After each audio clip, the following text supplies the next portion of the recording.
Hello दोस्तों, स्वागत है आपका हमारे YouTube channel success the burning desire में।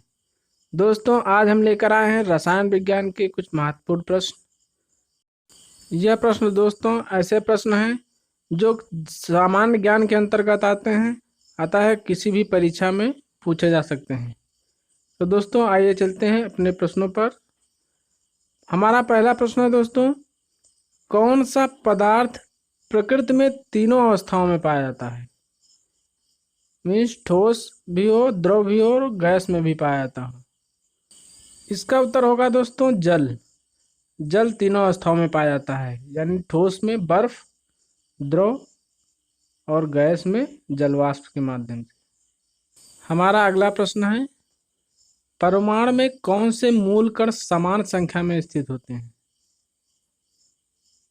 इसका उत्तर होगा इलेक्ट्रॉन तथा प्रोटॉन।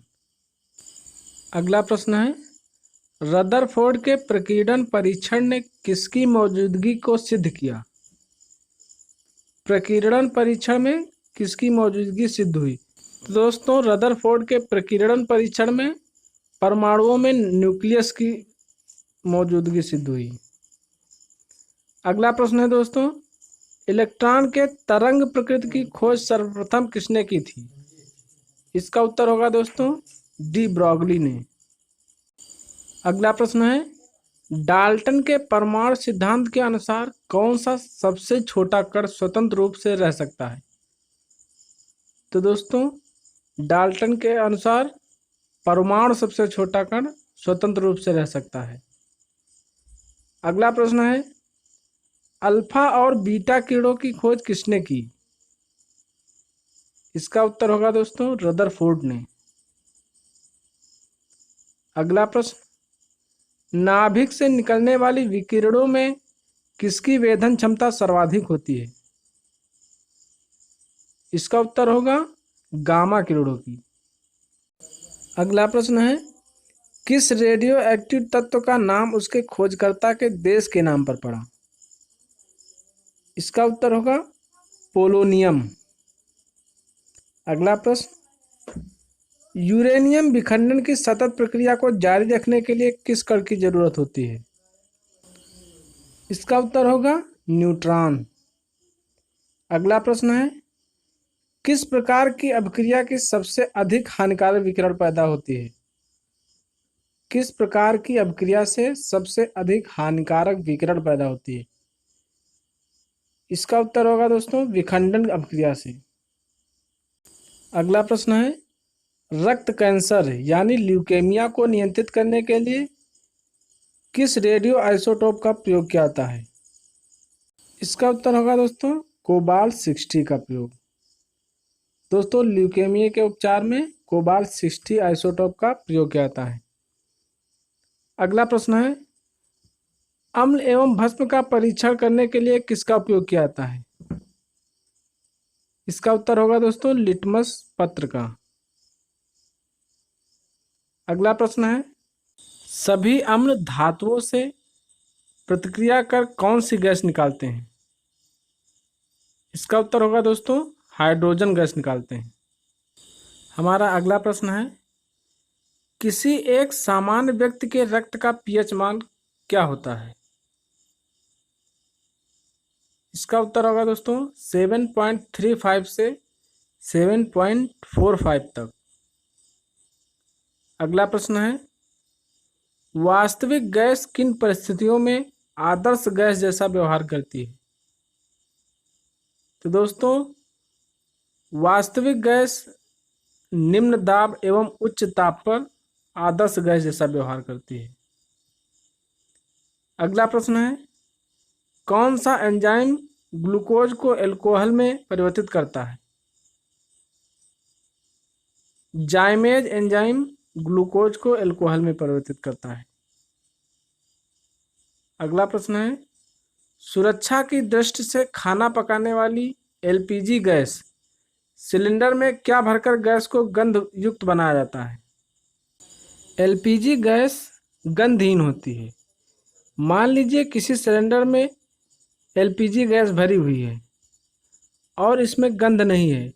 अगर लीकेज हो जाता है तो हमें पता नहीं चलेगा, इसलिए लीकेज का पता लगाने के लिए इसमें एथिल मेरकैप्टन का मिक्सचर कर दिया जाता है, जिससे हमें आसानी से पता लग जाता है। अगला प्रश्न है, एलपीजी में कौन सी गैस मुख्य रूप से होती है? एलपीजी में ब्यूटेन गैस मुख्य रूप से होती है। अगला प्रश्न है, किस वैज्ञानिक ने सर्वप्रथम आवर्त सारणी का निर्माण किया? दोस्तों, आवर्त सारणी का निर्माण सर्वप्रथम मेंडलीव नामक वैज्ञानिक ने किया था।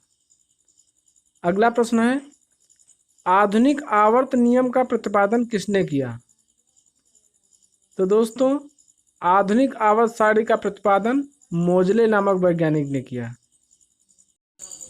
अगला प्रश्न है, रक्त कोशों में मनुष्य का रक्त किस रसायन के साथ मिलाकर रखा जाता है?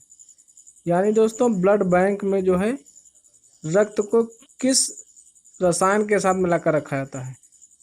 इसका उत्तर होगा दोस्तों सोडियम नाइट्रेट व डेक्सट्रेट के साथ।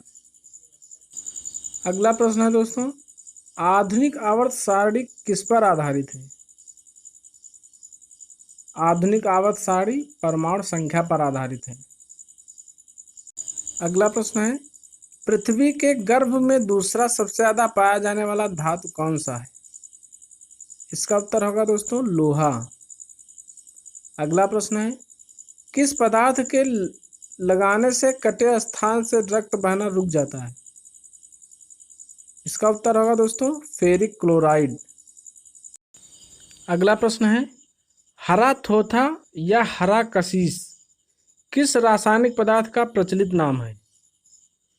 इसका उत्तर होगा दोस्तों फेरस सल्फेट। फेरस सल्फेट को ही हरा थोथा या हरा कशीस कहते हैं। अगला प्रश्न है, वाटर टैंकों में शैवाल को नष्ट करने के लिए किसका प्रयोग किया जाता है? इसका उत्तर होगा दोस्तों कॉपर सल्फेट का प्रयोग किया जाता है।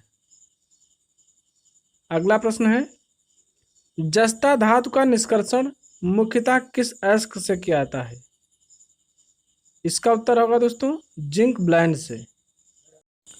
अगला प्रश्न है, राजस्थान स्थित जावर की खानें किस खनिज के लिए प्रसिद्ध हैं? तो दोस्तों जावर की खानें जस्ता के लिए प्रसिद्ध हैं। अगला प्रश्न है, कृत्रिम वर्षा कराने के लिए किस रसायन का प्रयोग किया जाता है? कृत्रिम वर्षा कराने के लिए सिल्वर आयोडाइड का प्रयोग किया जाता है। अगला प्रश्न है, 18 कैरेट के मिश्रित सोने में शुद्ध सोने का प्रतिशत कितना होता है? 18 कैरेट के मिश्रित सोने में शुद्ध सोने का प्रतिशत कितना होता है? तो दोस्तों 75%। दोस्तों शुद्ध सोने का जो कैरेट होता है वो 24 कैरेट का होता है, उसमें से 18 कैरेट का मिश्रित सोना 75% होगा। अगला प्रश्न है, पारा मरकरी मरकरी को किस धातु के पात्र में रखा जाता है? तो दोस्तों मरकरी को लोहे के पात्र में रखा जाता है। अगला प्रश्न है, सीसा का निष्कर्षण मुख्यतः किस अयस्क से किया जाता है? सीसा का निष्कर्षण गैल्ना अयस्क से किया जाता है। अगला प्रश्न है, संचायक बैटरियों में कौन सी धातु का प्रयोग किया जाता है? इसका उत्तर होगा दोस्तों सीसा। अगला प्रश्न है, कौन सी धातु रोशनी के बल्बों के फिलामेंट के रूप में प्रयुक्त होती है? इसका उत्तर होगा दोस्तों टंगस्टन। अगर दोस्तों प्रश्न पूछ लिया जाए कि बल्ब में कौन सी गैस भरी जाती है, तो इसका उत्तर होगा दोस्तों आर्गन गैस। अगला प्रश्न है दोस्तों, राजस्थान स्थित डेगाना किसके उत्पादन के लिए प्रसिद्ध है? इसका उत्तर होगा दोस्तों टंगस्टन के लिए। अगला प्रश्न है, किस धातु का गलनांक इतना कम है कि वह हाथ में ही पिघल जाती है? इसका उत्तर होगा दोस्तों गैलियम। अगला प्रश्न है, कौन सी धातु अर्धचालक की भांति ट्रांजिस्टर में प्रयुक्त होती है? इसका उत्तर होगा दोस्तों जर्मेनियम। अगला प्रश्न है, कौन सा तत्व स्टील में संरक्षण प्रतिरोध उत्पन्न करता है? तो दोस्तों निकेल जो है स्टील में संरक्षण प्रतिरोध उत्पन्न करता है। अगला प्रश्न है, स्टील में कठोरता प्रदान करने के लिए किसकी मात्रा बढ़ाई जाती है? स्टील में कठोरता प्रदान करने के लिए मैग्नीज की मात्रा बढ़ाई जाती है। किस रेडियोधर्मी तत्व के किरणों का उपयोग कैंसर उपचार के लिए किया जाता है? तो दोस्तों कोबाल्ट की रेडियोधर्मी तत्व किरणों का प्रयोग कैंसर में उपचार में किया जाता है। अगला प्रश्न है, नाभिकीय रिएक्टर में ईंधन का काम कौन करता है? तो दोस्तों इसका उत्तर होगा यूरेनियम। अगला प्रश्न है, नाभिकीय ऊर्जा प्राप्त करने के लिए किस तत्व का प्रयोग किया जाता है? तो दोस्तों नाभिकीय ऊर्जा प्राप्त करने के लिए यूरेनियम का प्रयोग किया जाता है। अगला प्रश्न है, उर्वरकों के निर्माण में कौन सा तत्व प्रयोग में लाया जाता है? इसका उत्तर होगा दोस्तों पोटेशियम। पोटेशियम का प्रयोग उर्वरक निर्माण के लिए किया जाता है। अगला प्रश्न है, प्याज लहसुन में गंध किस तत्व की उपस्थिति के कारण होता है? इसका उत्तर होगा दोस्तों पोटेशियम के कारण। हमारा अगला प्रश्न है दोस्तों, फिटकरी गंदे पानी को किस प्रक्रिया द्वारा स्वच्छ करती है? तो दोस्तों स्कंदन प्रक्रिया द्वारा। दोस्तों यदि तालाब में फिटकरी का घोल या फिटकरी को बिखेर दिया जाए तो पानी जो है बिल्कुल साफ हो जाता है। तो ये साफ होने की प्रक्रिया क्या कहलाती है? स्कंदन। अगला प्रश्न है दोस्तों, फोटोग्राफी में कौन सा रासायनिक यौगिक प्रयोग में लाया जाता है? Silver bromide. अगला प्रश्न है, स्टेनलेस स्टील में कौन से तत्व सम्मिलित होते हैं? तो दोस्तों स्टेनलेस स्टील में लोहा, क्रोमियम और कार्बन की मात्रा मिली हुई होती है। अगला प्रश्न है, ऑडियो और वीडियो टेप पर किस रासायनिक पदार्थ का लेप रहता है? इसका उत्तर है दोस्तों आयरन ऑक्साइड। अगला प्रश्न है, कौन सा तत्व सबसे पहले कृत्रिम रूप से उत्पादित किया गया था? इसका उत्तर होगा दोस्तों प्लूटोनियम। अगला प्रश्न और अंतिम प्रश्न हमारा है दोस्तों, वायुयानों के टायरों में भरने में कौन सी गैस प्रयोग में लाई जाती है? इसका उत्तर होगा दोस्तों हीलियम। तो दोस्तों ये थे हमारे आज के 50 क्वेश्चन। आशा करता हूँ दोस्तों कि आज का वीडियो ये आपको पसंद आया होगा। दोस्तों इसी तरीके के अगले वीडियो पाने के लिए हमारे चैनल को सब्सक्राइब करिए, लाइक करिए और कमेंट करिए। तो दोस्तों मिलते हैं अगले वीडियो में, तब तक के लिए धन्यवाद।